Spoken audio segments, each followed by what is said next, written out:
За ер нь бол энэ төрийн оролцоог эдийн засагт төрийн оролцоог багасгах, хувийн хвшлийн орон зайг илүү гаргаж өгөх бодлого руугаа явах чиглэлийг сайн хийх нь зүйтэй. За энэ асуудал бол олон жил бас яригдж ирсэн боловч яг засгийн газраас ингээ оруулж ирж байгаа юм байна. Уг нь зүүн нь бол энэ суур хууль бодлого нь юу байхын гэдэг асуудлаа шийдчээ явуул уг нь зүв байсан. Заанч цаг хугацааны бас асуудал байх шиг байна. Тэгээ энэ дээр нөгөө төрийн өмчт ер нь улс чинь компанитай байх юм уу гэдэг чинь тухайн улсын геополитикийн онцлогоос хамаарна, ямар нөхцөл байгаагаас хамаарна, хөгжлийн ямар төвшөнд байгаагаас хамаарна. Тэгээ тэрийг улсын хурал дээр бид нар бодлогоо гаргаж хуулиа батлаагүй байхад бол одоо энэ хөвчлийн асуудал ороод ирлээ. Тэгэхээр нэлээд маш сайн энийг улсын хурлаар ярьж хэлжээж батлах ёстой гэж харж байна. Хоёрдугаарт яг уу бид нар асуудал хаана байна, юунд байна, тэгээ шийдлээ бол зөв гаргацдаг. Манай монголчууд бид тэгээ асуудал бол төрийн оролцоо их байна. Тэрийгэ багасгая. За энийг бол бас олон нийтэд нээлттэй үр ашгийг нь сайжруулах тал дээр хувийн хвшилд одоо хөрөнгө оруулалтыг бий болгох тал дээр шийдэл нь зөв байна. Харамсалтай нь ер нь асуудлаа зөв тодорхойсон боловч энэ шийдлээ гүйцэтгэл дээрээ дандаа бид нар алддаг. Дандаа тэн дээрээ залхуурчдаг. Тэрийг гүйцэтгэлийн процессо болон деталь дээр анхаараагүйс болоод дандаа хүссэн үр дүндээ гарч чадахгүй тэгээд энэ буруу зөв явлаа гэдэг юм гардаг. Тэгэхээр энэ дээр бид нар яг энэ бэлтгэл ажлын хүрээнд ер нь яг зөв юмнуудаа хийсэн юм уу гэдэг дээр би бас асуумаар байна. Яг нь надад нэг 3 асуулт байна. Нэгдүгээр бэлтгэл ажлын хүрээнд юу төлөвлөжсэн бэ? Маш олон компаниуд байна. Нэлээд томч компаниуд байна. Тэгээ IPO хийн олон нийтэд хувьцаа зарна гэдэг бол маш удаан хугацааны бэлтгэл ажил шаардлагатай due diligence явна, энийгээ бэлтэн. Дор хаяж алдагдaltaй байгаа компани ч үнэхээр үйл ажиллагааны хувьд чардаагаад алдагдaltaй байгаад байгаа мó эсвэл хулгай ороод алдагдaltaй болцсон юм уу гэдгээ санхүүгийн дүн шинжилгээгээ хийн. Хуулийн эрхцэн үед ямар байснаа хийн. Цаашид проспектус нь ямар байхыгаа хийн. Энд чинь хамгийн багадаа 6 сар. За тэгээд томоохон компаниуд дээр бол 1, 2, 3 жилийн асуудал байгаа. Тэгээ 28 он хүртэл хийн гэж байна. Яг энэ дээр энэ олон компаниудыг листлсэн байгаа. Та бүхэн яг бэлтгэл ажлын хүрээнд юу хийхээр төлөвлөө, юу хийсэн байгаа юм бэ гэдгийг нэгдүгээр асуумаар байна. Хоёрдугаар асуулт энэ олон компаниудыг IPO хийснээр ч гэдэм үү, хувьчилснаар ч гэдэм үү, зарснаар хэдэн их найдын хөрөнгө оруулалт ер нь хөрөнгө оруулагчдаас болон орж ирэх ёстой хэдээр үнэлж гаргана гэж бодож байгаа. Нийлүүлээд шүү. Би яагаад энийг асуугаад байна гэхээр манай нийгэмд үндэ одоо олон нийт гэх юм уу энгийн иргэн энэ хувьцааг авах мөнгө байгаа юу гэдэг дээр үгүй гэж бодож байна. Баялагын хуваарлт ямар болцсон байгаа вэ? Ямар хэмжээний их мөнгийг хэн авах гээд байна? Ямар одоо хэмжээний хөрөнгө оруулагчдыг бодож төлөвлөж та хэдийг оруулж ирсэн байна гэдэг дээр байр суурийг чинь асуумаар байна. За 3 дугаарт яг олон компаниуд байна. Би одоо энэ дулааны цахилгаан станц эдгээр дээр үндэ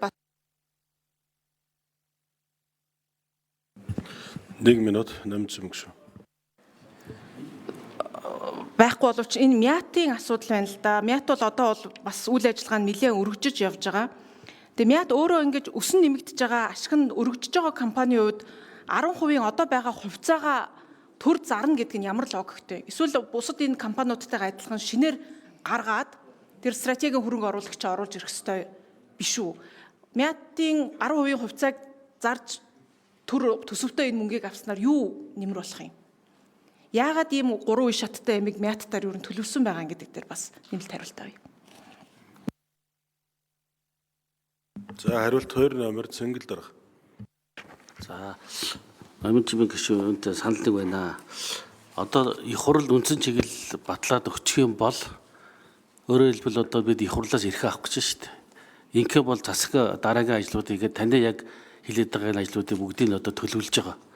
Өөрөөр хэлбэл одоо хамгийн багадаа ерөнхийдөө 6 сар ордгийг хамгийн багадаа шүү. Тэгээ энийг үе шаттай явж байгаад бид нар ирэмблээд засгийн газар жигсаалтаа батлаа явах юм. Өөрөөр хэлбэл ямар бэлтгэл хангасан компаниудаа дээрээс нь бид нар зах зээлийн судалгаануудаа харна. Энэ бүх олон юмуудыг хийгээд үнэлгээ оруулна, аудитыг оруулна, андрейтуудаа авна, андрейтын компаниудаа авна. Ингээд ажил дистратаа ингээд төлгөө гараа явдгийг. За энэ төлгөөний дагуу яваад эхний ээлжинд оруулах жигсаалтаа одоо болцоотой гэсэн компаниудаа бол 26 хонд мэдээж оруулна. Ингээд 27, 28 онд ингээд хийгээ явахаар төлөвлөж байгаа. За энийг одоо танд хэлье гэж бодож байна. За ер нь бол бид энэ 33 компаниас бол нэг ялангуяа эхний 18 компанид бол бид одоо нэмэлт хувьцаа гаргаж гол нь одоо багахан хэсгийн төсөв төлрүүлэн ер нь бол дийлэнх нь бол компани өөрийнх нь одоо хөгжүүлэлтэнд бол зарцуулнаа. Өртгийн аргаар тооцож үзэхэд бол ер нь хэдэ энэ бүх арга хэмжээг авсны үр дүнд 2.6 их найдын хөрөнгө одоо төвлөрүүлэхээр ийм одоо урдсан тооцоолд гарсан байж байгаа. 2.2 хасахад 400 төгрөг шүү дээ. Тий, 2.6 их найд. 2.2 ч баг 400 төгрөг байхгүй.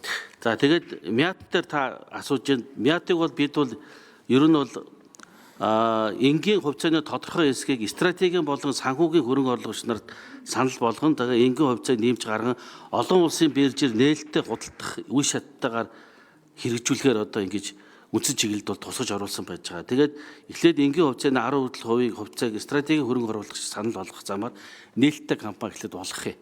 За энийг болгож авчаад дараа нь бол төрийн мэдлийн энгийн хувьцааг худалдаж олсон тэр орлогын бол тодорхой орлогын бол улсын төсөв төлрүүлэхээр байж байгаа. Яг тэгэхээр бид 2026 оны хөгжлийн төлөвлөгөөд 200 тэрбум төгрөг төлөвлөхөөр орсон.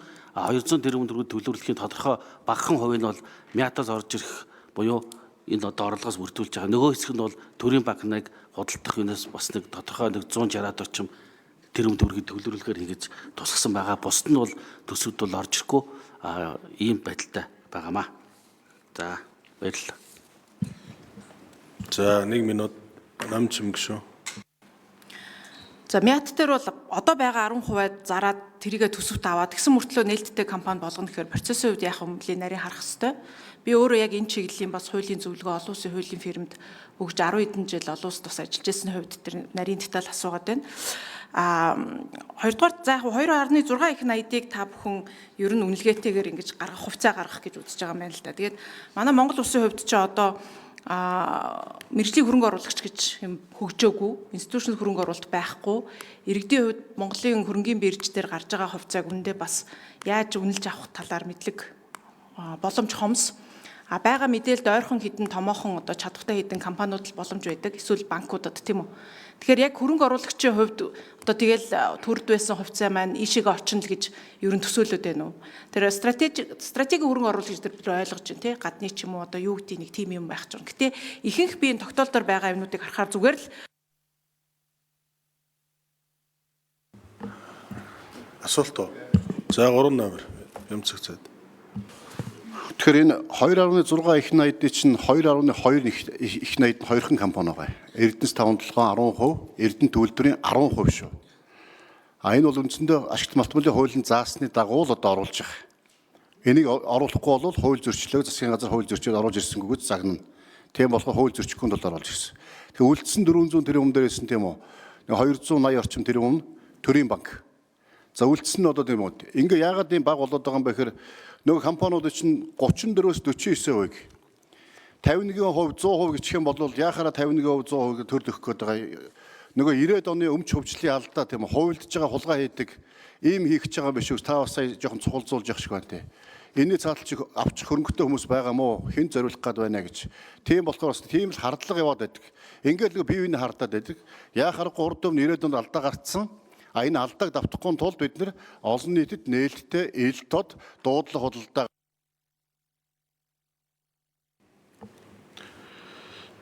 За улсын хурлын гишүүн Жаргалан.